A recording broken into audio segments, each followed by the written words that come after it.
사람을 안다는 것은 참으로 어려운 일입니다.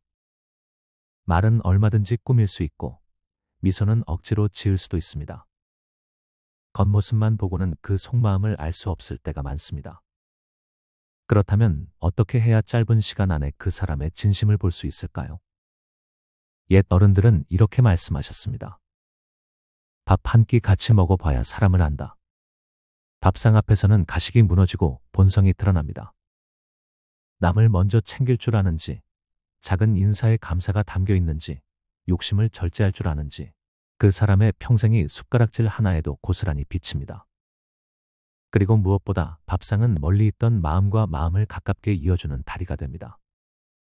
오늘은 왜 사람을 만날 때 밥부터 함께 해야 하는지 그 5가지 이유를 함께 나누어 보려 합니다. 이 이야기가 마음을 비추는 거울이 되어 스스로의 삶을 돌아보고 앞으로의 인연을 지혜롭게 선택하는 데 작은 길잡이가 되기를 바랍니다. 첫 번째, 배고픔 앞에서는 가식이 사라진다. 사람은 누구나 사회 속에서 가면을 쓰고 살아갑니다. 정중한 인사, 억지로 지은 미소, 단정한 태도. 하지만 배고픔 앞에서는 그 모든 꾸밈이 금세 무너집니다. 허기가 몰려올 때 그 사람의 본래 성격이 드러나기 때문입니다.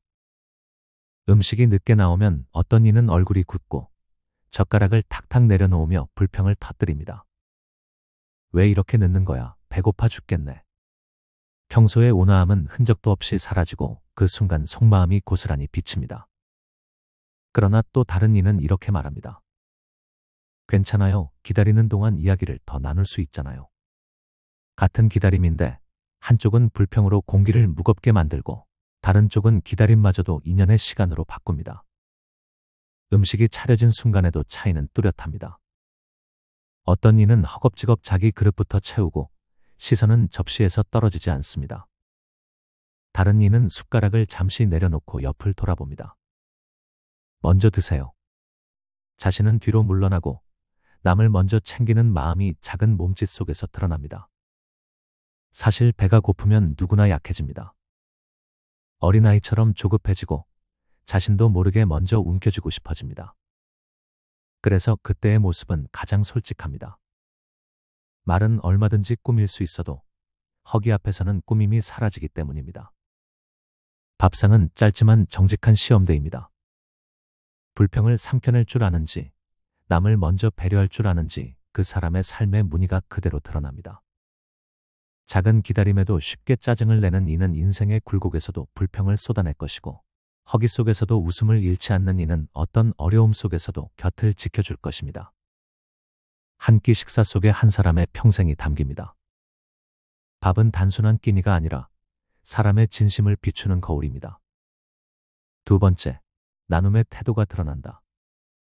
밥상에 함께 앉으면 숟가락 하나에도 그 사람의 마음 씀씀이가 드러납니다. 어떤 이는 음식이 나오자마자 자기 접시부터 채우고 고기가 익자마자 젓가락을 먼저 뻗습니다.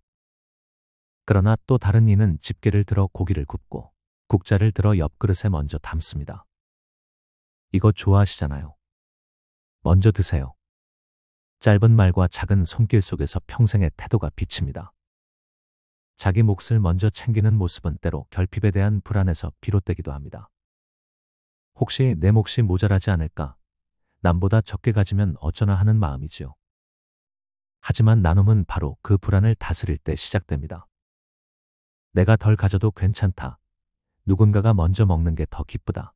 그렇게 마음을 내는 순간 사람의 품격은 깊어집니다. 밥상머리의 태도는 음식에서 그치지 않습니다. 늘 자기만 챙기는 이는 인생의 중요한 순간에도 자기 이익을 앞세우고 옆 사람을 먼저 챙기는 이는 삶의 무게 속에서도 함께 나누고 함께 버팁니다. 밥상에서 보여준 나눔이 곧 인생의 나눔으로 이어지기 때문입니다. 경로당에서 식사를 할 때도 그런 모습을 자주 볼 수 있습니다. 말이 많지 않아도 늘 반찬을 먼저 덜어주는 분, 국을 적게 떠서 옆 사람에게 먼저 건네는 분. 그 손길 하나의 주인은 따뜻해지고 사람들은 그분을 신뢰합니다. 큰 말보다 작은 나눔이 더 오래 기억에 남는 이유가 여기에 있습니다. 나눔은 거창하지 않습니다. 반찬 하나, 국 한 그릇, 작은 손길 속에 진심이 담겨 있습니다. 밥상에서 반찬을 나누는 사람은 삶에서도 기쁨과 슬픔을 함께 나눌 줄 압니다. 밥상을 나누는 순간 이미 서로의 마음을 나누고 있는 것입니다. 그래서 한 끼 식사는 단순한 끼니가 아니라 사람의 품격을 드러내는 무대가 됩니다. 세 번째, 감사할 줄 아는지 알 수 있다. 밥상머리에서는 감사할 줄 아는지 아니면 모든 것을 당연하게 여기는지가 드러납니다. 음식을 대접받았을 때 잘 먹겠습니다 라는 짧은 인사, 식사가 끝난 뒤 덕분에 잘 먹었습니다 라는 말 한마디. 이 소박한 인사 속에 한 사람의 품격과 인생 태도가 고스란히 담겨 있습니다. 때로는 이런 경우도 있습니다. 밥을 얻어먹고도 아무 말 없이 자리를 떠나는 사람. 마치 대접받는 것이 권리라도 되는 듯 무심하게 일어섭니다. 그 순간 대접한 이의 마음은 서운해지고 함께한 자리의 온기는 차갑게 식어버립니다. 반대로 음식이 조금 입에 맞지 않아도 정성껏 차려주셔서 고맙습니다 라고 말하는 이가 있습니다. 그 한마디의 밥상은 다시 따뜻해지고 대접한 사람의 얼굴에는 미소가 번집니다. 짧은 말이지만 그 속에는 상대를 존중하고 삶을 귀히 여기는 마음이 깃들어 있습니다. 작은 은혜에도 고마움을 표현하는 사람은 결국 인생의 큰 시련 속에서도 사람을 잃지 않습니다. 늘 감사하는 사람 곁에는 언젠가 또 다른 감사가 돌아옵니다. 하지만 감사하지 못하는 사람은 작은 호의마저 당연히 여기고 끝내 곁에 아무도 남지 않게 됩니다. 밥상머리에서 드러난 태도는 거울과도 같습니다. 한 끼 식사에 담긴 태도가 그 사람의 인생 전체를 비추는 법입니다. 작은 식사에 고마움을 담는 이는 큰 은혜에도 감사할 줄 알고 작은 불편에도 불평을 늘어놓는 이는 인생의 축복조차 하찮게 여깁니다. 짧은 말 한마디, 고맙습니다. 그 말은 단순한 예의가 아니라 함께 살아갈 수 있는지 없는지를 보여주는 잣대가 됩니다. 밥상에서 시작된 감사가 결국 삶을 따뜻하게 만들고 그 감사가 쌓여 한 사람의 품격을 세웁니다. 네 번째, 절제와 욕심의 차이가 보인다. 밥상에 같은 음식이 놓여 있어도 그 앞에서 드러나는 모습은 사람마다 다릅니다. 누군가는 눈앞에 고기를 서둘러 집어 자기 접시를 채우고 국이 놓이면 남김없이 떠서 자기 앞을 가득 채웁니다. 허기가 앞설수록 손길은 빨라지고 시선은 자기 몫에서 떨어지지 않습니다. 그러나 또 다른 이는 다릅니다. 음식이 부족할지도 모른다는 것을 알기에 먼저 남을 챙기고 자신은 조금 덜 먹습니다. 허기져도 욕심내지 않고 함께하는 일을 편하게 하는 절제 속에서 자연스레 배려가 드러납니다. 절제는 단순히 덜 먹는 것이 아니라 자기 안의 욕망을 다스릴 줄 아는 마음의 크기입니다. 밥상머리에서 절제를 잃은 사람은 삶의 더 큰 자리에서도 욕심을 감추지 못합니다. 작은 음식 하나에도 집착하는 이는 결국 재물이나 권력 앞에서도 같은 태도를 보입니다. 반대로 밥상에서 절제를 보여주는 사람은 삶의 갈림길에서도 욕망을 다스리고 함께 사는 이들에게 편안함을 줍니다. 한 모임 자리에서 이런 일이 있었습니다. 고기가 많지 않자 어떤 이는 자기 접시에만 고기를 모아두었고 옆 사람은 거의 먹지 못했습니다. 분위기는 금세 서늘해졌습니다. 하지만 또 다른 자리에서는 한 어르신이 고기를 구워 모두에게 먼저 나눠주고 본인은 거의 드시지 않았습니다. 그분의 행동 하나에 사람들은 오래도록 존경을 보냈고 그분의 말에는 무게가 실렸습니다. 절제가 결국 신뢰와 존경을 불러온 것입니다. 절제는 나를 가난하게 만드는 것이 아닙니다. 오히려 절제는 나를 더 크게 만들고 함께하는 이들을 풍요롭게 합니다. 밥상에서 욕심을 내는 사람과 함께하는 길은 늘 불안하지만 절제할 줄 아는 사람과 함께하는 길은 언제나 편안합니다. 작은 밥상머리의 모습이 인생 전체를 비춥니다. 절제는 품격을 세우고 욕심은 그릇의 크기를 드러냅니다. 그래서 한 끼 식사 속에서도 누구와 길을 함께할 수 있는지가 보입니다. 다섯 번째, 마음의 거리감을 줄여준다. 사람과 사람 사이에는 눈에 보이지 않는 거리가 있습니다. 처음 만난 이와는 말투도 조심스럽고 웃음조차 어색합니다. 그러나 밥상에 마주 앉는 순간 그 거리는 조금씩 좁혀집니다. 국을 함께 나누고 반찬을 건네며 숟가락 소리가 오가는 동안 긴장은 풀리고 낯설음은 친근함으로 바뀝니다. 옛사람들은 밥 한 끼 같이 먹어봐야 사람을 안다고 했습니다. 말로는 진심을 감출 수 있어도 함께 먹는 자리에서는 감정이 드러납니다. 식사 자리에서 묻어나는 따뜻한 기운은 짧은 대화보다 더 깊은 신뢰를 만들어줍니다. 부부 사이도 다르지 않습니다. 함께 밥을 먹는 시간이 줄어들면 대화가 아무리 많아도 마음은 멀어집니다. 반대로 하루에 단 한 끼라도 함께 나누면 말이 없어도 마음은 가까워집니다. 같이 앉아 숟가락을 들고 있다는 사실만으로도 서로의 삶이 이어지고 있음을 확인하게 됩니다.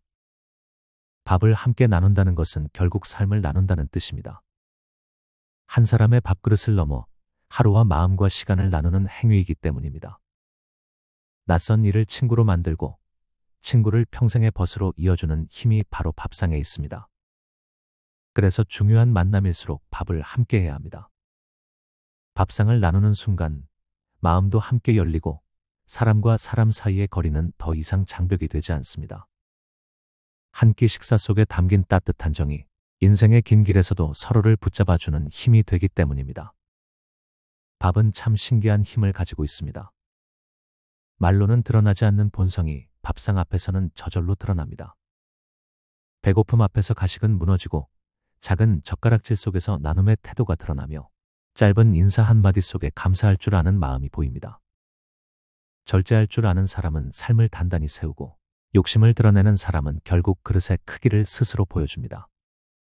그리고 무엇보다 밥상은 멀리 있던 마음과 마음을 가까이 이어주는 다리가 됩니다. 우리는 종종 사람을 알기 위해 많은 시간이 필요하다고 생각합니다. 하지만 한 끼 식사 속에 이미 그 사람의 평생이 담겨 있습니다. 밥상에 마주 앉아 국을 나누고 반찬을 건네며 숟가락 소리가 오가는 동안 그 사람이 어떤 삶을 살아왔는지, 어떤 마음을 품고 있는지가 조금씩 보이기 시작합니다. 그래서 옛 어른들은 늘 말씀하셨습니다. 밥 한 끼 같이 먹어봐야 사람을 안다. 그 말 속에는 단순한 경험이 아니라 삶의 깊은 지혜가 담겨 있습니다. 한 끼의 밥상은 배를 채우는 자리가 아닙니다. 그것은 마음을 나누고 인연을 이어가며 평생의 벗을 알아보는 자리입니다. 때로는 말보다 더 큰 힘을 가진 것이 바로 밥상 위에서 드러나는 작은 태도들입니다. 그러니 소중한 만남이 있다면 먼저 밥을 함께 하십시오. 그 짧은 한 끼 속에서 서로의 마음이 열리고 따뜻한 정이 쌓이고 평생을 함께 할 수 있는 신뢰가 자라납니다. 밥은 단순한 음식이 아니라 사람의 진심을 비추는 거울이며 인생을 함께 걸을 수 있는지를 알려주는 가장 확실한 시험대입니다. 한 끼 식사 속에 담긴 따뜻한 정이 여러분의 남은 길을 더욱 풍요롭고 따뜻하게 밝혀주기를 바랍니다.